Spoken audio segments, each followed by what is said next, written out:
Hello, my name is Paula Schmidt, and I'm only smiling because my mom says I look better that way.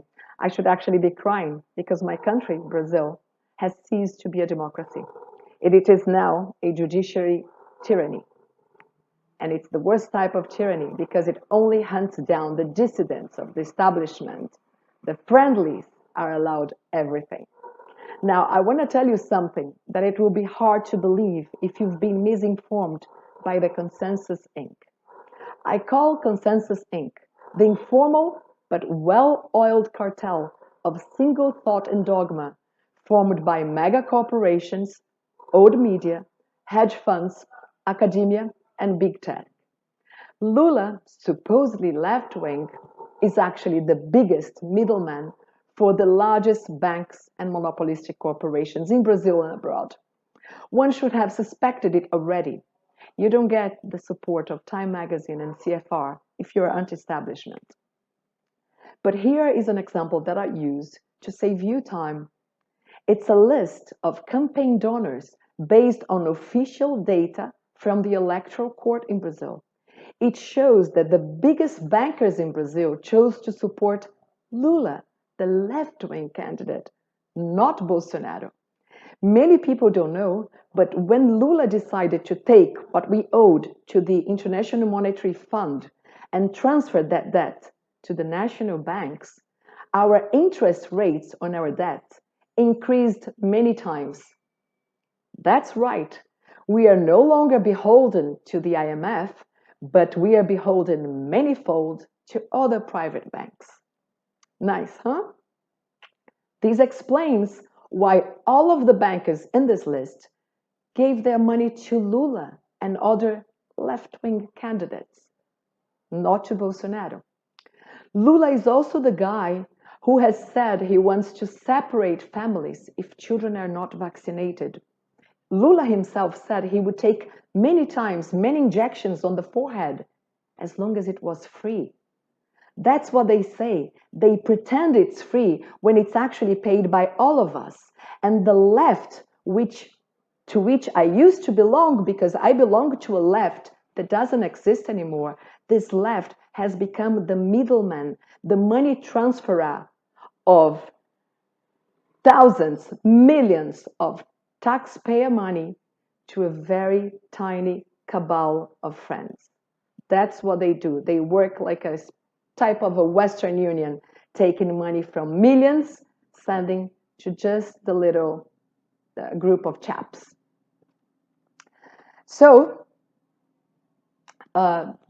Lula is the authorized dealer and will be, you will see if he takes over, he will be the best authorized dealer of the greatest, largest monopolistic corporations.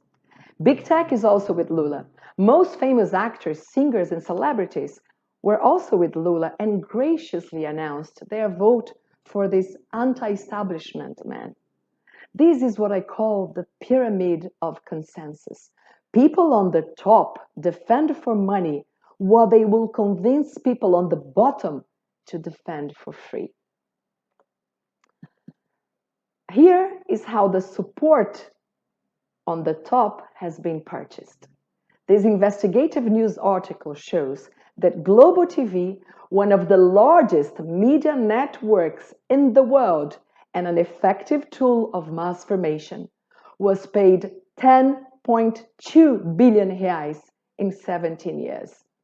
That's right.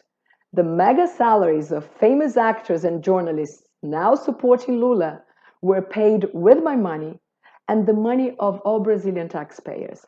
That's how you buy media support. And here I'm going to show you how you lose media support. You do like Bolsonaro and reduce that amount of money to a tenth of what it used to be. That's why the newsroom at Globo celebrated the victory of Lula. Don't take my word for it. Look at it.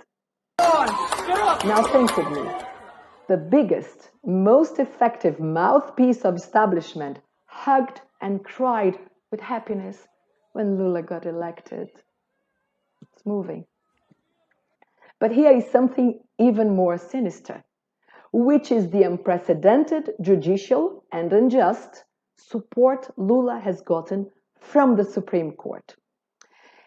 Here is what the now Supreme Judge Alexandre de Moraes had to say about Lula's party a few years ago.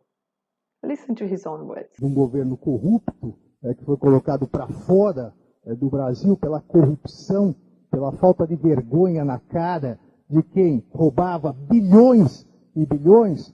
Se, ao invés de roubar bilhões, tivesse investido na segurança, se ao invés de desviar dinheiro para construir porto em Cuba, tivessem investido em presídio, nós estaríamos muito melhor. Obrigado.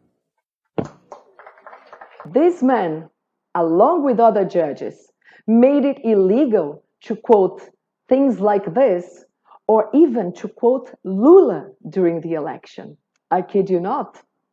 Many social media accounts were suspended after they quoted Lula himself in things like this Playboy interview, for example. It's an old interview. Lula was not even a politician then. He was a union leader. So the magazine asked who Lula admired, and in his list was a guy, what's his name? Hitler. Yes. So Lula explains that he didn't admire Hitler for his ideas. No, it was his metal. I'm going to quote what he said. Hitler had that which I admire in a man, the fire to set himself to do something and try doing it. This type of memory was considered to be out of context and was largely banned during the campaign. Journalists were persecuted and demonetized for republishing this interview. Another thing we could not say was the charge made by vice presidential candidate Mara Gabrilli, a woman who lives on a wheelchair.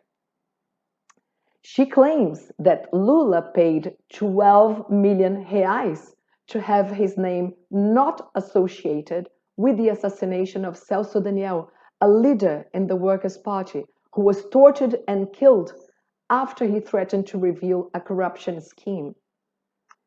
Mara Gabrilli knew this well because her father was involved in negotiations with the same group of people. After this assassination, at least 7 other people were killed or died mysteriously, including the waiter who served the victim's bodyguard the night he was kidnapped. Who is Alexandre de Moraes? According to PT, Moraes was the former lawyer of the largest criminal organization in South America. But this is ancient times. It's from all the way back 2016. At that time also, PT said that Moraes was paid a bribe by a company being investigated for corruption. Again, not me saying that. Workers' Party, Lula's party.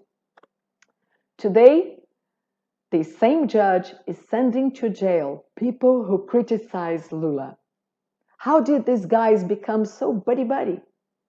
I don't know, but here is a scene you will never see in any decent democracy.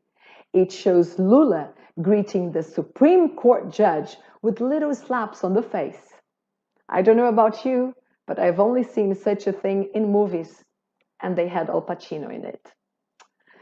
Fredo surely didn't break Lula's heart because he keeps on banning thousands of social media accounts until today, effectively banning from the public square all voices criticizing Lula.